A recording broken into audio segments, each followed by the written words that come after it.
I seem to have a constant search for the best, or even a half-decent, mobile controller to use with my phone. This is my latest attempt at solving that problem. It's the Ipega Gold Soldier BT Gamepad, which is also known as the Ipega PG-9218. So have I finally found the best mobile controller? Let's find out.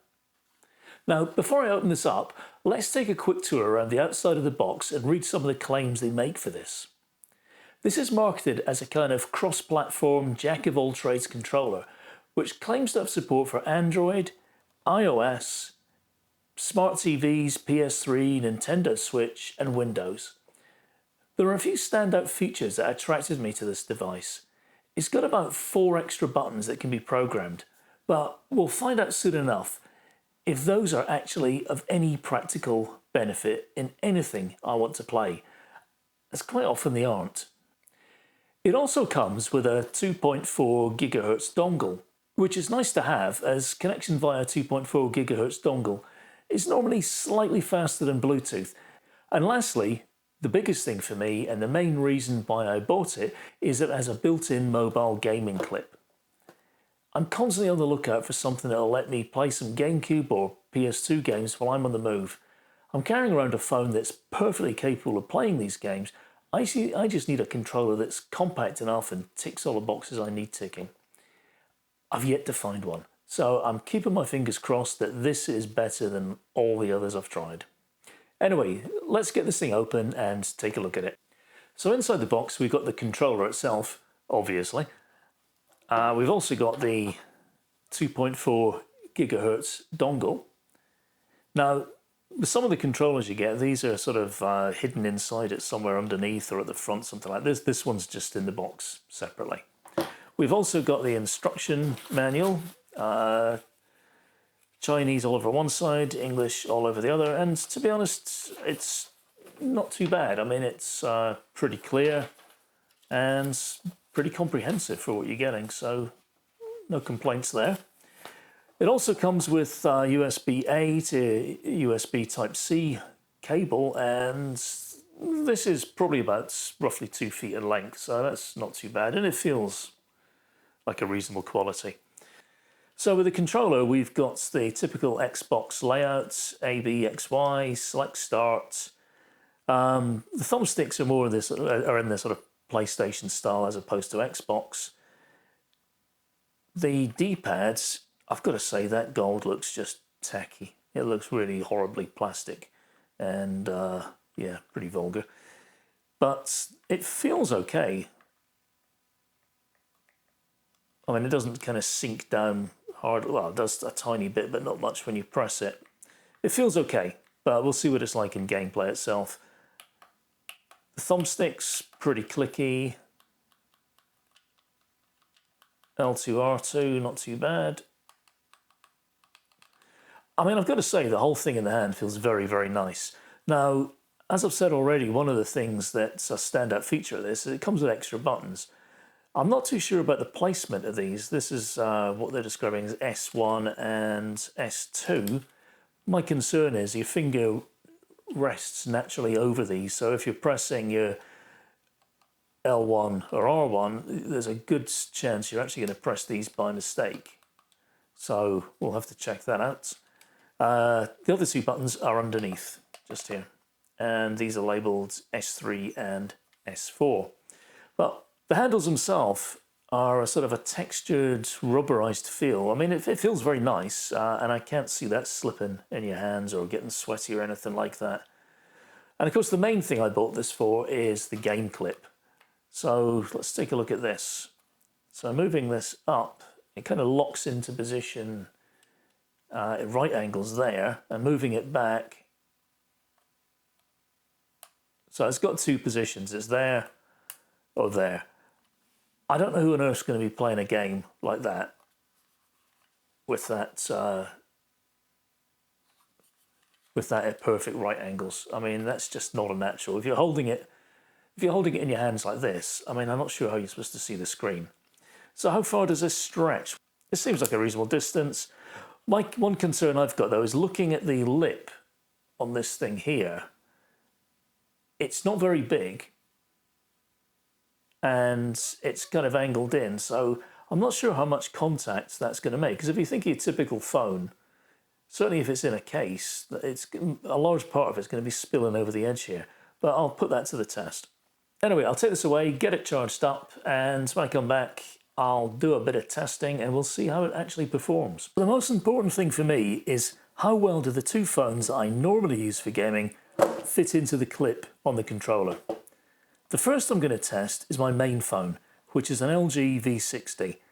I want to be able to use the controller with the phone case on, and as you can see, it just isn't fitting in, no matter what I try. And the difference in size is actually a good few millimeters, it looks like. So let me try my older phone, which is a Huawei Mate 9. And as you can see, I have exactly the same problem. So let me try this with the case off the phone, because you'd expect it to definitely fit with a case off. But as you can see, it's still too big for the clip by about a couple of millimeters. So lastly, will it fit the LG V60 if I take the case off that? And it does just fit in, but as you can see, I have to have the phone off to one side, as the pads at the top and bottom of the clip would otherwise be pushing in the buttons on the phone. As I've already mentioned, the 90-degree position is unnatural, and while the second, more laid-back position doesn't feel uncomfortable, you can see that the weight of the phone is a bit of a struggle for the controller. If you put the controller down, then the whole thing is just going to topple over. But that's probably not a big deal. When it comes to connecting your controller to the phone using Bluetooth, there are two methods. There is what they're calling Android Direct Play Game Mode, which you get into by pressing the Home and A buttons at the same time. And then there's the Android Standard Game Mode, which is what I'll be using here. And you can access that by pressing the X and Home button. The next time you use the controller, you just need to press the Home button to turn it on, and it will remember the last mode that you used. In terms of gameplay, I've tried it with a few games, and it seemed perfectly okay with all of them. I don't have the equipment to accurately measure latency, so bear that in mind when I'm talking about latency. However, I do quite often notice if a controller is laggy, particularly on certain games I've got plenty experience playing. And this seems to be a tiny bit laggy, but certainly no more noticeable than most of the controllers I've used. All in all, I'd say it was acceptable. And if you want a pretty much lag-free experience, then the good news is that you can connect it using a wired connection to your phone if you want. I mentioned that there were 4 programmable buttons on the controller. Well, let's take a quick look at how you go about using these. Any of the 4 buttons can be programmed to map to either a single button or a combination of button presses, up to a maximum of 10, and you can do this simply by pressing the Start button and the button you want to program at the same time, and holding them in until the lights on the controller start to flash. That will put the S button into programming mode.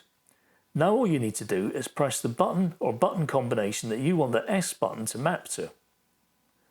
Once you've selected the button or buttons you want to map, then just press the S button again, and that's it. It's programmed. Honestly, it takes longer to explain it than it does to do it. It's a really straightforward and useful feature.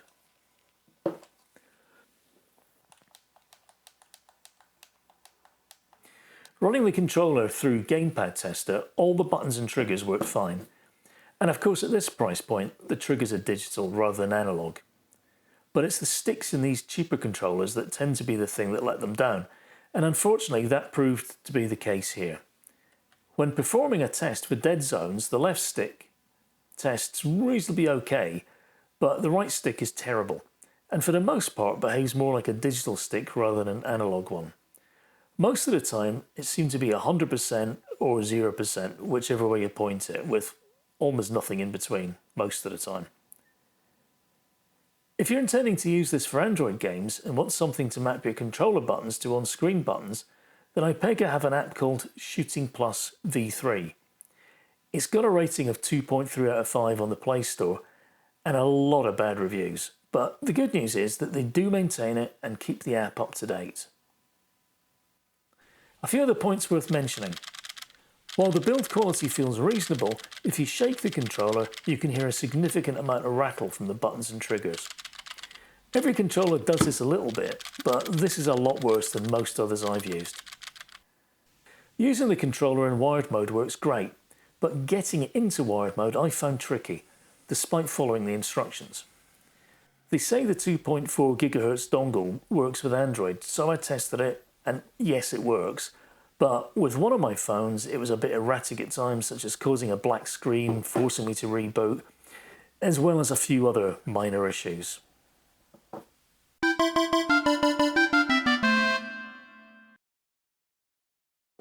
Okay, let's sum things up. It's a controller with a number of good features, such as being comfortable to hold, the programmable buttons, as well as a wide range of connectivity options. However, it also has a few quality issues, such as the rattly buttons, a right thumbstick that is pretty much useless, and the left one, to be honest, not that much better. Then there is the fact that the controller is advertised as a mobile games controller, but the clip won't fit one of my phones at all, and will only fit my main phone if I take the case off it. I bought this as a quick way to game. The idea was to whip this out, pop my phone in it, and just play. I'm simply not going to be taking my phone case off and putting it back on afterwards every time I want to play a game. It's inconvenient and impractical. Basically, for me, what I wanted to use it for is utterly useless and been a complete waste of money. Sure, I could use it for playing games on a PC, but that's not why I bought this. And why would I when there are plenty of other better performing options at or around the same price point? Would I recommend you buy it? If you have a smaller phone and are going to be playing retro games that don't require the right thumbstick, and you want programmable buttons on your controller, then maybe. This was about $32, but I think you could find a lot better for not much more money. Anyway, that's it, and thanks for watching.